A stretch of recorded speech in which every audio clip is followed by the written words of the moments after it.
الحمدللہ والصلاۃ والسلام علی رسول اللہ وعلی آلہ وصحبہ ومن والہ۔ پیارے بھائیوں اور دینی بہنوں، السلام علیکم ورحمۃ اللہ وبرکاتہ۔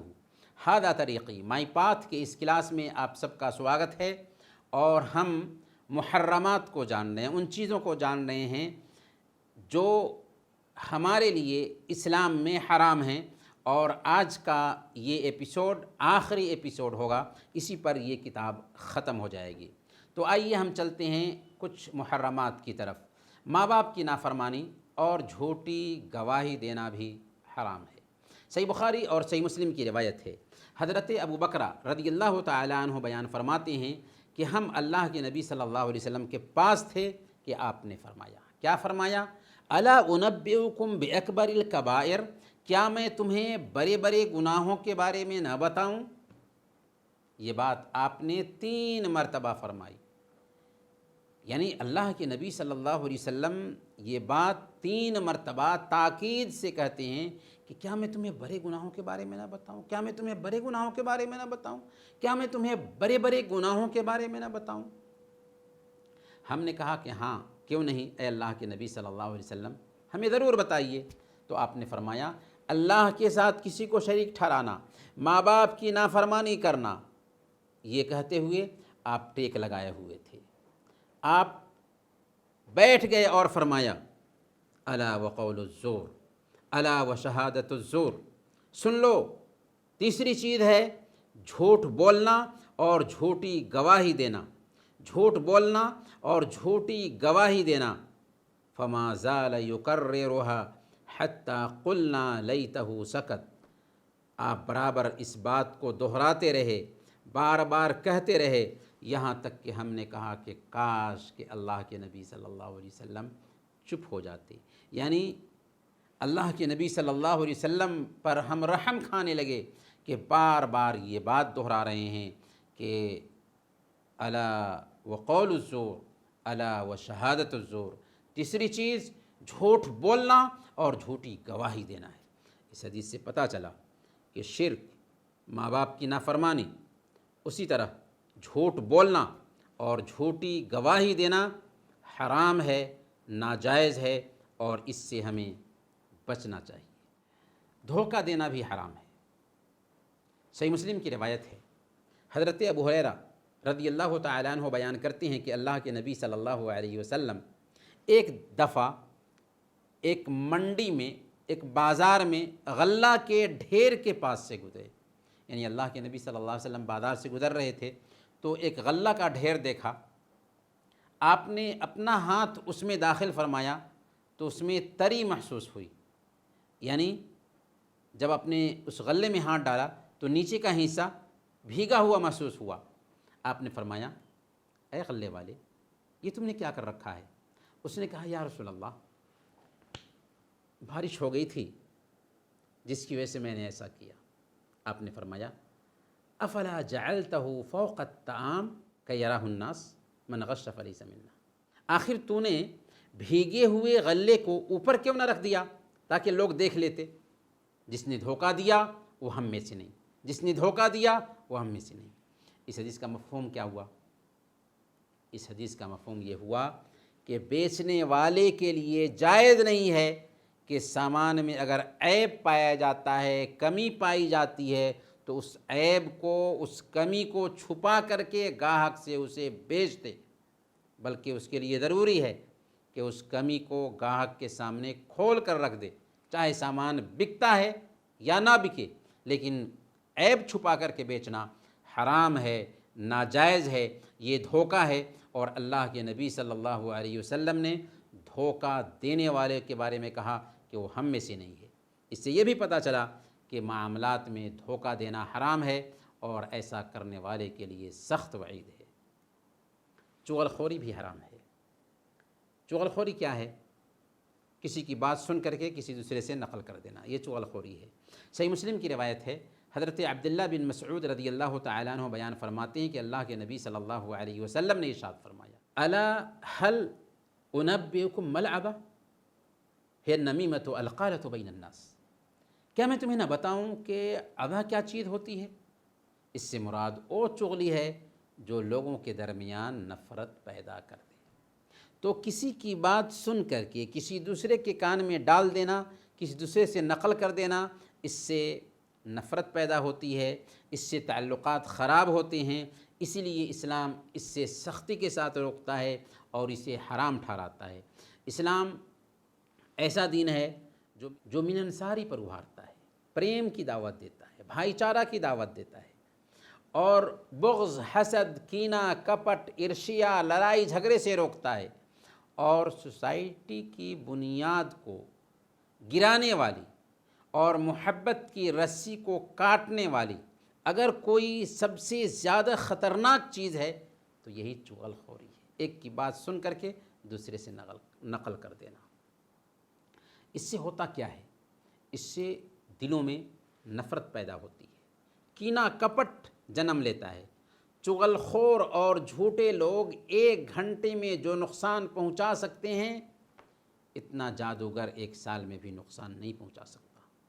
اسی لیے جب ہم کوئی بات سنیں تو اس کی تحقیق کر لیں، خواہ مخواہ تحقیق کیے بغیر بدگمانی نہ پالیں اور دوسروں سے بھی اسے شیئر نہ کریں۔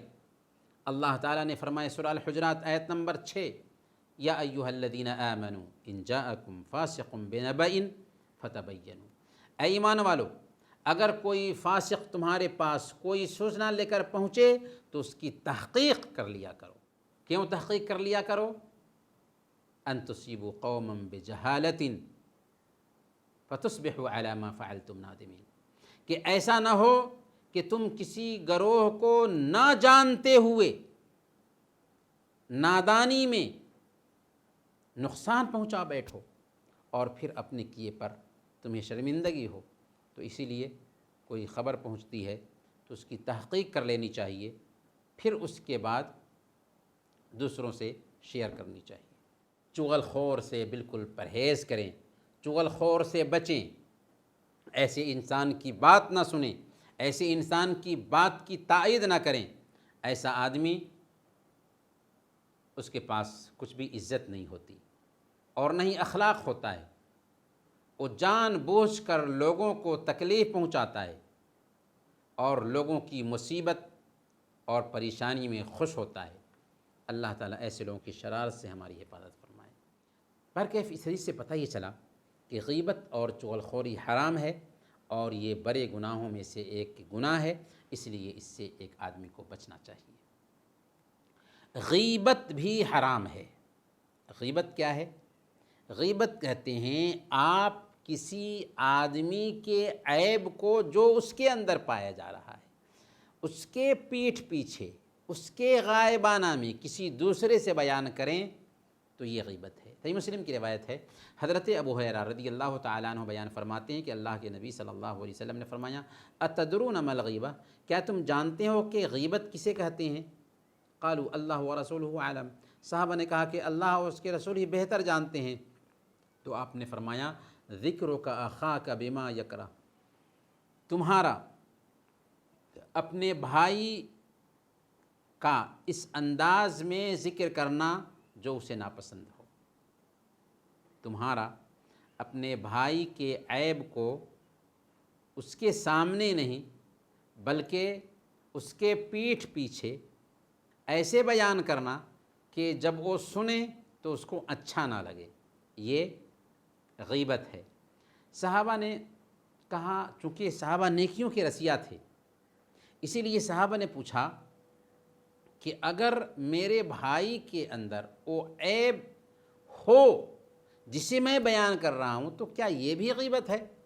آپ نے فرمایا، اگر وہ عیب اس میں موجود ہے جو تم بیان کر رہے ہو تو نے اس کی غیبت کی، اور اگر اس میں وہ عیب سرے سے پایا ہی نہیں جاتا، وہ کمی سرے سے پائی ہی نہیں جاتی، تو یہ غیبت نہیں بلکہ یہ تو بہتان ہے۔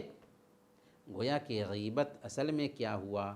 غیبت یہ ہوا کہ ایک انسان اپنے بھائی کے عیب کو جو اس کے اندر پایا جا رہا ہے اس کی پیٹھ پیچھے کسی دوسرے سے بیان کرتا ہے تو یہ غیبت ہے۔ اور اللہ رب العالمین نے غیبت کی مذمت بیان کرتے ہوئے کیا فرمایا؟ ایحب احدکم ان یأکل لحم اخیہ میتا، کیا تم میں سے ایک آدمی یہ پسند کرے گا کہ اپنے مردہ بھائی کا گوشت کھائے؟ اگر ہمارے سامنے میں ہمارا سگا بھائی مر جاتا ہے اور اس کی بوٹی نوچ نوچ کر کھائیں، کیا ہمارا ضمیر برداشت کرے گا ایسا کرنا؟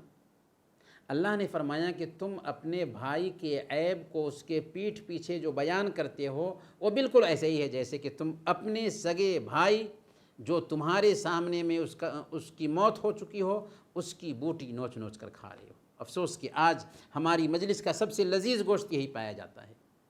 اس حدیث کا مختصر مفہوم یہ ہوا کہ اسلام مسلمانوں کی عزت کے احترام پر زور دیتا ہے، غیبت کرنا حرام ہے، اور غیبت یہ ہے کہ اپنے بھائی کا ذکر اس انداز میں کریں کہ اسے ناپسند ہو، اور غیبت مسلمانوں کے بیچ حسد اور بغض اور عرشیہ کا سبب بنتی ہے۔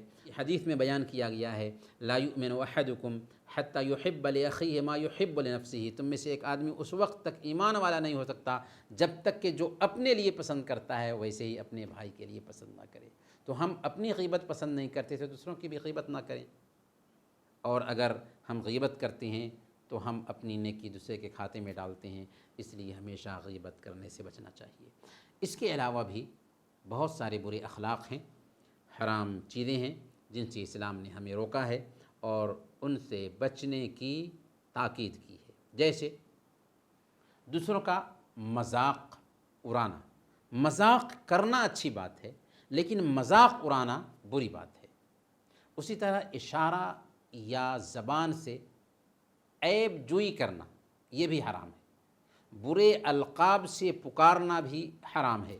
اللہ نے فرمایا سورہ الحجرات آیت نمبر 11 یا ایھا الذین آمنوا لا یسخر قوم من قوم عسى ان یکونوا خیرا منہم ولا نساء من نساء عسى ان یکن خیرا منہن ولا تلمزوا انفسکم ولا تنابزوا بالالقاب بئس الاسم الفسوق بعد الایمان، کہ اے ایمان والو، مرد دوسرے مردوں کا مذاق نہ اڑائے، ممکن ہے کہ یہ ان سے بہتر ہو، اور نہ عورتیں دوسری عورتوں کا مذاق اڑائیں کیونکہ ممکن ہے کہ یہ ان سے بہتر ہوں، اور آپس میں ایک دوسرے کے عیب کو نہ ٹٹولو، عیب کھوجنے میں نہ لگو، اور نہ کسی دوسرے کو برے لقب دو۔ تو مذاق بھی نہیں اڑانا، عیب بھی نہیں ٹٹولنا ہے، اور برے لقب سے بھی نہیں پکارنا ہے۔ کیوں؟ بئس الاسم الفسوق بعد الایمان، ایمان کے بعد فسق برا نام ہے، اس لیے ایسا عمل کرنے سے ہم سب کو بچنا چاہیے۔ اس آیت میں مذاق اڑانے سے روکا گیا، عیب لگانے سے روکا گیا، اور برے القاب سے پکارنے سے بھی منع کیا گیا ہے۔ اللہ کے نبی صلی اللہ علیہ وسلم بیان فرماتے ہیں کہ کسی انسان کے برا ہونے کے لیے یہی کافی ہے کہ اپنے بھائی کو حقیر سمجھے، تو کسی کو حقیر نہیں سمجھنا چاہیے۔ اسی طرح سے بدظنی کا شکار ہو کر مسلمانوں پر تہمت ڈالنا، برا گمان نہیں پالنا چاہیے، اچھا گمان رکھنا چاہیے۔ اگر کسی کے بارے میں ہمارے پاس کوئی خبر پہنچتی ہے تو اس کے بارے میں اچھا گمان رکھیں، اور اگر ہم گمان اچھا نہ رکھ پاتے ہیں تو ہم یہ سوچیں کہ ممکن ہے کہ انہوں نے کچھ اور مراد لیا ہوگا، ہم تک وہ بات نہیں پہنچ سکی ہے، تو اچھا گمان پیدا کرنے کی کوشش کرنی چاہیے۔